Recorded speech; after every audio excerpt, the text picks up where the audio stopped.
এই আসিয়া দৃশ্য আমরা ভুলে যাব। এই যে মেয়েটা কাতরাতে কাতরাতে মারা গেল আজকে, বেশি দিন সময় লাগবে না, 1 মাস 2 মাস হাইয়েস্ট 3 মাস। এর আগেও বহু ইস্যু আমরা এসেছে ভুলে গেছি, একটার পর একটা এসেছে, একটার পর একটা ভুলে গেছি আমরা। আপনারা দেখে নিয়েন 3 মাসের মধ্যে এই মেয়েটাকে সবাই ভুলে যাবে এবং যাবো ভবিষ্যতে। লিখে নেন আপনারা, এই বাচ্চার কথা কেউ মনে রাখবে না, এই বাচ্চাটার কথা কেউ মনে রাখবে না। 3 মাস পরে, 6 মাস পরে, 1 বছর পরে আরো নতুন ইস্যু আসবে, আরো নতুন পাপ হবে, আরো বড় বড় ঘটনা ঘটবে। এরপরে মানুষ এই বাচ্চাটাকে ভুলে যাবে। এই বাচ্চাটা কি তার মৃত্যু যন্ত্রণা ভুলতে পারবে? তার সম্মানহানি ভুলতে পারবে? তার পিতামাতাকে ভুলতে পারবে? এখন প্রশ্ন হচ্ছে, তার পিতাকেও যদি আমরা জিজ্ঞাসা করি, ইসলামে রেপের শাস্তি হচ্ছে মৃত্যুদণ্ড, আর ব্যভিচারের শাস্তি হচ্ছে অর্ধেক কোমর পর্যন্ত পুঁতে পাথর নিক্ষেপ করে হত্যা করা।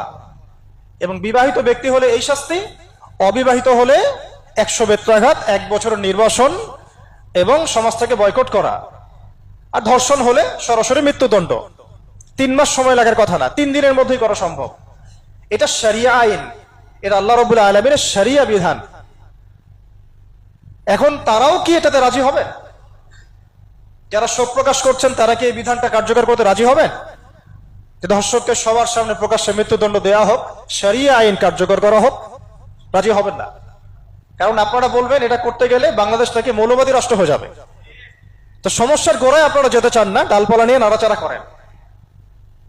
জেনা ফ্রি মিক্সিংটাকে উন্মুক্ত করে দেয়া হলো, ছেলে মেয়ের অবাধ বিচরণটাকে উন্মুক্ত করে দেয়া হচ্ছে।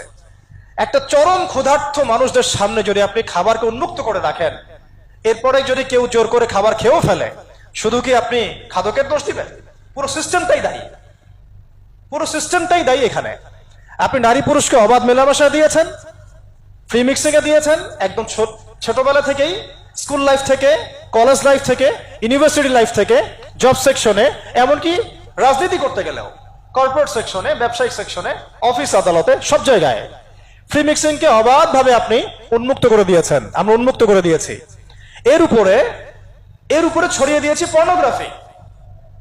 পর্নোগ্রাফি সবার ফোনে ফোনে। পর্নোগ্রাফি দেখতে থাকলে একটা মানুষ বাচ্চাকে না, কয়েকদিন পরে পশুর সাথেও জেনা করতে পারে। যদি সামনে দেখেন যে মানুষ পশুর সাথে জেনা করেছে, আপনারা অবাক হতে পারেন, আমি অবাক হব না। কারণ পর্নোগ্রাফি মানুষকে পশুর সাথেও জেনা করতে শেখাবে। বাচ্চা তো কিছুই না। এর উপর আছে বিবাহ বহির্ভূত সম্পর্ক, ব্যভিচার, জিনা, ফ্রি মিক্সিং, ভ্যালেন্টাইন্স ডে এর মতো দিবসগুলো পালন করে ছেলে মেয়ের অবাধ মেলামেশা।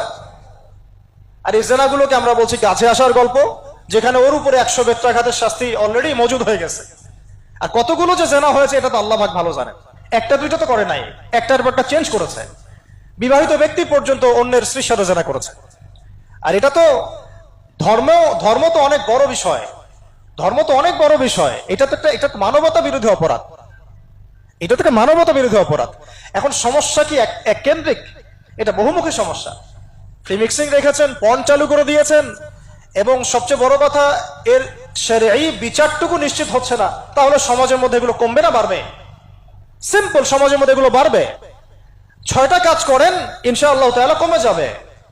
প্রথমত শরঈ পর্দা নিশ্চিত করেন, দ্বিতীয়ত ফ্রি মিক্সিং বন্ধ করে দেন, তৃতীয়ত আপনারা জেনার শাস্তি চালু করেন, চতুর্থত সমকামিতা বন্ধ করেন,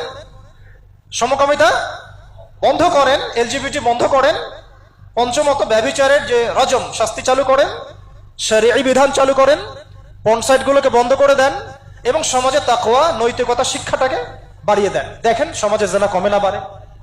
কিন্তু কেউ এই সমস্যার গোড়ায় যাবে না। একটা ইস্যু আসবে, একটা ইস্যু যাবে। আজকে আপনার বোন তো কালকে আমার বোন, কালকে অমুকের বোন, কালকে তার মেয়ে, নিজের ঘর পর্যন্ত চলে আসছে। আর কয়টা রিপোর্টই বা আমাদের সমাজের সামনে আসে? যে কয়েকটা রিপোর্ট সামনে এসেছে এগুলো 50%ও না। বহু মেয়ে এগুলো বলতেও পারেন লজ্জায়। আর আমি তো ওইসব মেয়েদের ব্যাপারে কথা বলা ছেড়ে দিয়েছি, যারা স্বেচ্ছায় নিজের ইজ্জতকে বিলি দেয়। তাদেরকে আমি আমার বোন পরিচয় দিতে লজ্জাবোধ করি। সমাজ থেকে গায়রত, ব্যক্তিত্ব, পর্দা, শালীনতা, হিজাব এগুলো উঠিয়ে দেওয়া হয়েছে। আপনারা কি দ্বীনি অঙ্গনের তসলিমা নাসরিন হতে চান নাকি? তারা কি দ্বীনি অঙ্গনে তসলিমা নাসরিন হতে চান? কেন আপনি একটা ছেলের সাথে হারাম সম্পর্কে জড়াবেন? কেন প্রেম করতে যাবেন? কেন আপনি তার সাথে বাইকে করে ঘুরতে যাবেন? কেন আপনি আপনার বন্ধুদের সাথে ফ্রি মিক্সিং এ ঘুরতে চলে গেলেন, 3 দিনের রাস্তা, 7 দিনের রাস্তা, 10 দিনের রাস্তা, অথচ আপনার উপর হজও ফরজ না মাহারাম ছাড়া। না আপনি পর্দা মানছেন, না মাহারাম মানছেন, আর সমাজে না আছে ইসলামী শরিয়া আইন অনুযায়ী বিচার, আর না আছে পণ বন্ধের উদ্যোগ, আর না আছে ফ্রি মিক্সিং বন্ধের উদ্যোগ। তো আপনার ইজ্জত চলে গেলে কে ফিরাই দিবে আপনাকে? আমি তো আপনার ভালোর জন্যই কথা বলছি। সমস্যা হচ্ছে আমরা সমস্যার গোড়ায় যেতে চাচ্ছি না। আজকে এই কথাটা আমি এখানে বলতে চাই নাই, শুধু কথা প্রসঙ্গে চলে আসছে যে এই যে মেয়েটা কাতরাতে কাতরাতে মারা গেল আজকে, আপনারা দেখে নিয়েন 3 মাসের মধ্যে এই মেয়েটাকে সবাই ভুলে যাবে। সমস্যার গোড়ায় আসেন।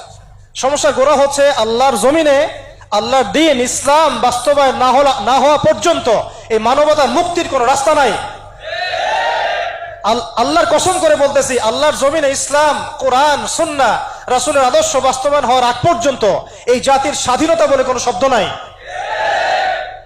এই মানবতার মুক্তির কোনো পথ নাই। কেউ আমরা স্বাধীন না, কেউ আমরা আমাদের ইনসাফ ন্যায্য অধিকারটুকু পাবো না। কালকে আপনার ঘরে এই সমস্যাগুলো আসলে আপনি এটাকে প্রতিহত করতে পারবেন না। বিচার চেয়ে বেড়াবেন এক মন্ত্রণালয় থেকে আরেক মন্ত্রণালয়ে, ফাইল ঘুরতে থাকবে, আপনার কেস বন্ধ হয়ে যাবে, আপনার বোনের ইজ্জত ফিরে আসবে না।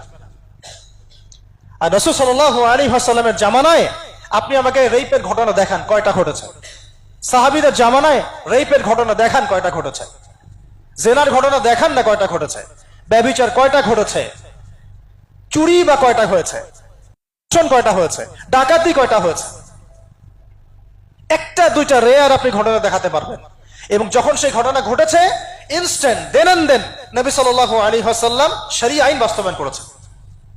তিনি শুধু মানুষকে তাকওয়ার ওয়াজ নসিহত করেন নাই, বরং আল্লাহর আইনও বাস্তবায়ন করেছেন। এই দুইটা সমানুপাতিক ভাবে চলতে হবে সমাজের মধ্যে। শুধু তাকওয়ার ওয়াজ করে সব বন্ধ করা যাবে না, আইনও বাস্তবায়ন করতে হবে। তখন দেখবেন সমাজ সমান্তরাল ভাবে চলবে, একটা আলোকিত সমাজ বিনির্মাণের দিকে আমরা হাঁটতে পারবো ইনশাআল্লাহ। শুধু আমি ওয়াজ করে যাব, আইনের কোনো বাস্তবায়ন নাই, আবার আইন বাস্তবায়নের কথা বলবো, তাকওয়ার কোনো সমাজ নাই, এভাবে হবে না। দুটো একসাথে চলতে হবে। আমরা দুটো থেকেই সমাজকে বিচ্ছিন্ন করে ফেলছি। স্কুল লাইফ থেকে তাকওয়ার শিক্ষাটাকে আস্তে আস্তে শেষ করে ফেলছি। আমি তো দেখালাম তাকওয়া তো শিখবেন আপনি কোরআন থেকে, হাদিস থেকে, সিরাত থেকে, সেটাই তো আমরা পড়ি নাই। আমি চ্যালেঞ্জ করতে পারি আমাদের স্টুডেন্টদেরকে, আল কোরআনুল কারীমের 10টা সূরার অর্থ তারা বলতে পারবেন না, হাদিসের মধ্যে 100টা হাদিস তারা মুখস্থ বলতে পারবেন না।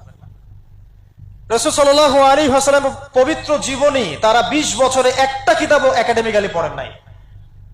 ইসলামের ইতিহাসের একটা কিতাব একাডেমিক্যালি পড়ানো হয় নাই। তাজকিয়া সংক্রান্ত একটা কিতাব পড়ানো হয় নাই। ফিকহের উসুলে ফিকহ ছাড়া আপনি কিভাবে চলবেন? ফিকহের একটা কিতাব পড়ানো হয় নাই। তাহলে এই জাতিটাকে আপনি কিভাবে ইসলামের দিকে নিয়ে আসবেন? শিক্ষা ছাড়া। শিক্ষা না থাকলে, ইলম না থাকলে আমল কিভাবে আসবে? আমল না থাকলে তাজকিয়া কিভাবে আসবে?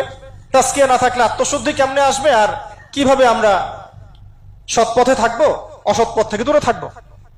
কিভাবে আমাদের মধ্যে আল্লাহ ভীতি জাগ্রত হবে? আর আল্লাহ ভীতি যদি জাগ্রত না হয়, আমি গুনাহ থেকে কেন দূরে থাকবো?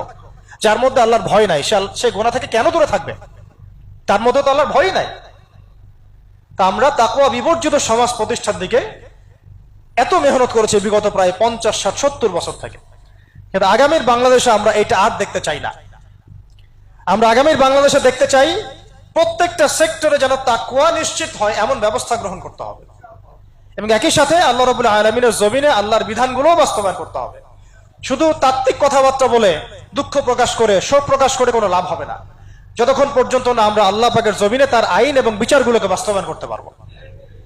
আর আল্লাহর কসম করে বলছি, আল্লাহর জমিনে আল্লাহর বিধান বাস্তবায়ন হলে সমাজে পাপের হার তো কমে আসবেই।